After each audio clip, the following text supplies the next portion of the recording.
Okay, so let's make Photoshop your own. We're going to customize the user interface, the keyboard shortcuts, and the menus. You don't have to do this, but sometimes it's better to get a better interface to work with and to be more productive. This is the user interface that you're going to find the first time you start Photoshop. It should look like this. If it doesn't, it's because either you customized it or someone did it for you.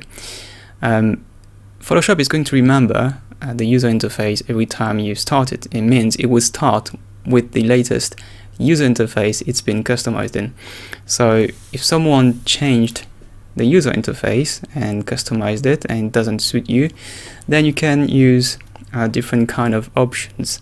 The first is you can arrange panels, and this is very easy. If you do just drag and drop, you can move the panels where you want. If it's in a container like this, well, you can also create new containers, you can move them, you can change the size.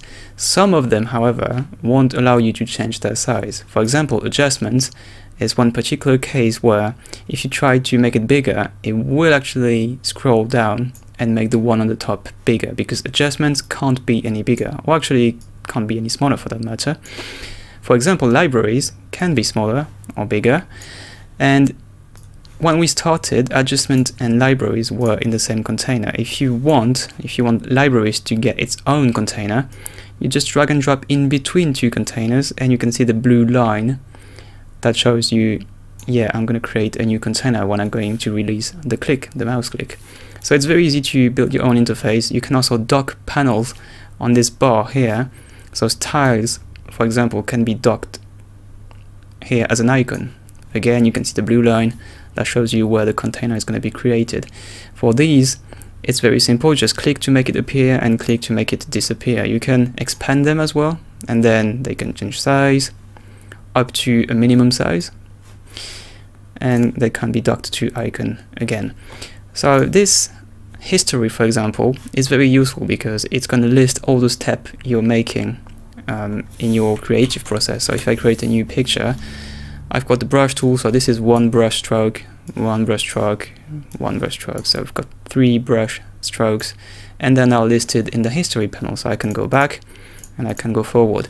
So the keyboard shortcut will be Ctrl-Alt-Z or Command-Option-Z actually on the Mac, and Ctrl-Shift to go forward. So by default, you've got 20 history steps. If I go to performance, so the preferences, I use the keyboard shortcut, so it's actually Ctrl-K to get the preferences. I go to the performance menu, and then as you can see, I customize that to history states of 200. So it's a bit RAM, so memory consuming. If you've got like a small amount of RAM, like 4 gigs, I would suggest you stick to 20 or 50 states, because obviously the computer needs to store all these changes in the memory. Now if you've got 8 gigs or more, or something silly like 32 gigs like I have now, you can go up to like 999, I think, so yeah, about 1,000, which is a bit overkill, because let's face it, if you have to go back 900 times, it's because you completely changed your mind, and there is no point in doing so. It's just that you're basically starting a new file and a new creative process. So yeah, I don't think there is a use for 999 history states. However, 200, it's like the sweet spot, because it's not too much RAM consuming, and it's not going to make your computer too slow unless you work on really big images. But yeah, 200 is nice for 8 gigs machines or more. If you've got less than 8 gigs RAM, then maybe you should customize and change to 50, or leave it by default, which is 20. But yeah, I would say sometime you can change your mind on something like a photo retouching, and say you did like really quick brush strokes, and as you can see, you can really quickly go up to 20 history steps, and then you can go back up to the level you wanted, to the step you wanted. So yeah, 20 is a bit small. Anyway, that's what I'm saying is history is very useful. You're gonna use it all the time. Mostly you're gonna use it with the shortcuts, so Ctrl-Z or Ctrl-Shift-Z. However, sometimes it's really useful to see what is the history step, because maybe you forgot what kind of modification you made. So I like to have it all the time in the user interface. So that's why I'm going to create a new container. And actually, color and swatches are not really containers that I'm using all the time. Actually, I've never used them really. If you're a web designer or you're working like pixel art or maybe in game design, like 2D games, and you need like a restricted color palette, then maybe you can use swatches. But for the moment, let's just dock them on the right part of the interface. The image is also in a tab, just like could be just like the panels. So it can be now move around floating or can be docked, as you can see on the canvas on the user interface. The toolbar can be expanded up to 2 columns, and this is the way Photoshop was when it was Photoshop CS2, so that's like maybe 10 years ago. Since Photoshop CS3, it's now just 1 column. You can also make it float, and same for the panel. The one on the right can be floating as well, so everything can be floating around, just like we used to have on the old Macintosh. So it can also be docked on the left if you want to. So there is really no limit to what you can do with it. It's maybe a bit strange to see Photoshop with the toolbar on the right, but if it's the way you like it, you can still customize it this way. So once you're happy with the user interface, it's very easy to save it. So let me just put everything back into place. All the panels are listed in window, in the window menu. So if you forgot one panel and you don't know how to get it back, just go here and you will find all the available panels. Now, if you're happy with this user interface, I can go to the drop-down menu on the upper right part of the user interface and click New Workspace.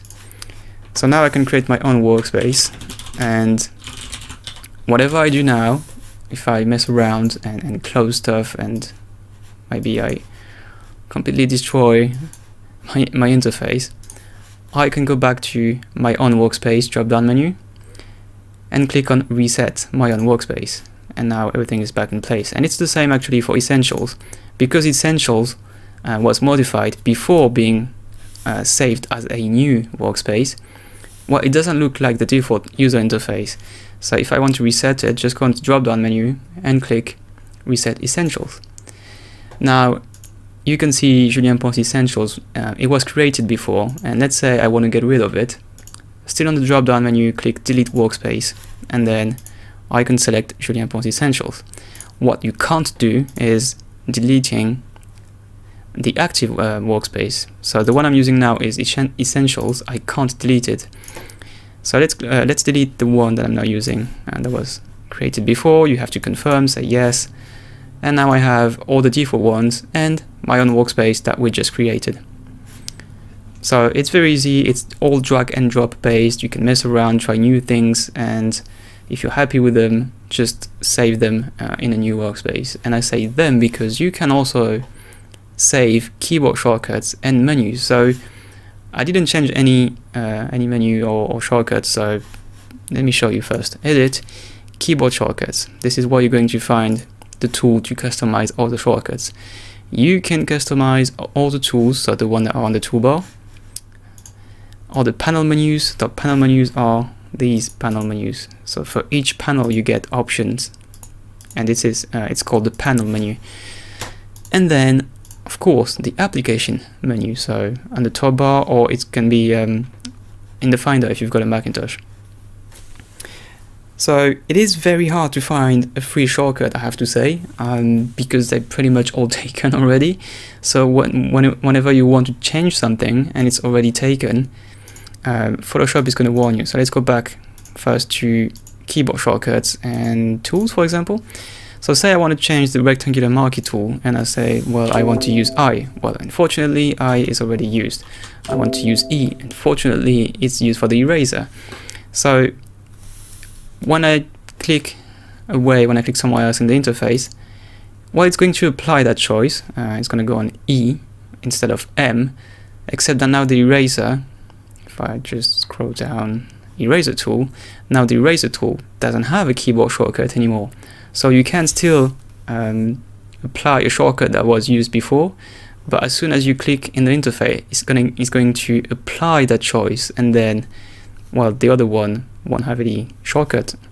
So it is a bit complicated to find a setup where all of them are given and still you can customize them. I mean, every time you're going to customize a shortcut, you will probably delete a shortcut that was used before. So once you're happy with them, you can create a new set of shortcuts by clicking this button. I suggest you don't save the Photoshop default, so always keep Photoshop default and then create a new preset here. So it's a very strange file extension. It's KYS, and you can actually share this file if you want to work on a different workstation, or if you want to share your shortcuts with someone else. So let's go back on menu now, and it's the same system except, well, obviously it's not shortcut. So say application menu, if I go to file, as you can see, browse in bridge can be hidden. So now if I click that icon and click OK, and I go to file, I can't see browse in bridge anymore. It's nowhere to be found. So this is very cool to hide away all the menus you're not using, so you don't want to get confused, and if you want to focus on only a specific functions of Photoshop. So now you can hide away the one you don't use, but you can also reveal and highlight the one you're using the most often. So example, I put a red color, let's change to orange for the example. So I put now orange to browse in bridge, so in file, browse in bridge should be back and colored in orange. So that can be useful to highlight specific functions that maybe you forget all the time. You can also customize panel menus. So say for example, I go to the layers panel, I can say new layer will be now in red. Click OK, and then go to layers panel, click on the option, and new layer is now in red. So it is very practical, it's very customizable. I suggest, however, you don't customize the shortcuts. I know it sounds silly because I made a whole video on how to customize Photoshop and also on customizing keyboard shortcuts. But still, if you have to work on a different computer and that computer is not yours and you don't have the time, and as you can see, it can be time consuming to find shortcuts that are not already taken. So customizing keyboard shortcuts is very time consuming. So if you don't have the config file, the KYS file with you, you're going to spend like 20 minutes customizing your shortcuts. So if you have to work on someone else's computer and you need to get the work done very quickly, you won't waste 20 minutes customizing the shortcuts. So I think it's better to use and learn the Photoshop keyboard shortcuts. And to be honest, I spent 15 years on Photoshop now, and I know them by heart. So, well, now I don't have to customize them, I suppose. So it can be useful like in very specific cases. For example, you come from a different package, so you've been using, I don't know, like Corel Painter or GIMP or Photoline or whatever 2D package you can use nowadays, and you want to customize Photoshop to use the same shortcuts because you don't have time to learn the Photoshop ones, then maybe yes, I suppose you can customize Photoshop. But if you know Photoshop will be your tool for the next 5 years, or your students or something, I suggest you learn Photoshop keyboard shortcuts. On top of that, most of the other software packages are built on the keyboard shortcuts of Photoshop, so it's very common to find that B for brush, E for eraser, V for move tool, M for selection is actually the same on a different software. So it is an investment to learn Photoshop keyboard shortcuts. But anyway, it's your choice, so you need to just make Photoshop your own. Whatever suits you best is okay, of course. Now, once you customize the menus and the keyboard shortcuts, we can go on new workspace, and don't forget to tick these two checkboxes, keyboard shortcuts and menus. Now if I type exactly the same workspace name, my own workspace, it's going to say, oh, you know what, custom workspace already exists, so do you wish to replace it? I'm going to say yes, and now it's going to save not only the user interface but also the keyboard shortcuts and also the menus. Yeah, I was forgetting something. So yeah, also the menus. Now, what if you want to reset Photoshop factory default, like everything back to default? So what you can do is actually, so I'm going to close it now. So Photoshop is closed, and I'm going to start it right after I click the icon, I'm going to press Shift, Control, and Alt. Now be aware, if I do that, it's going to reset Photoshop like first time I use it. So it means it will erase all your brushes, all your styles, whatever is saved in Photoshop will be erased and back to default. So this is the worst case scenario, like everything is messed up. I don't know, maybe someone did something silly with your Photoshop install on the workstation or whatever. You want to reset it. So I'm going to click and then Shift Control Alt, and it's going to say delete the Adobe Photoshop setting file. So I'm going to say yes. So it will be a bit longer to start because it needs to reinitialize itself. And now, as you can see, I'm back to Photoshop default, and I've got the welcome screen back, although I said before that I didn't want it, so now it's back. As you can see, all the workspaces are reset. However, my own workspace is still here. But if I go to, let's create a new picture. So the previous size is forgotten because, yeah, it's factory default. And if I go to the brush, all my brushes are the brushes by default. So I lost all my brushes, I lost all my styles, and all the personal stuff I had. But only the workspace are now saved, so I can still use my own workspace, which is cool. So yeah, here we have it. I hope you liked it. I suppose you should take some time to customize Photoshop, mess around with the user interface. As you can see, there's not a lot you can do wrong because you can reset all the workspace anyway. So do not hesitate to experiment and to try Photoshop in different setups. And once you have something that suits you for your productivity, well, just save it and, well, just use it and be creative.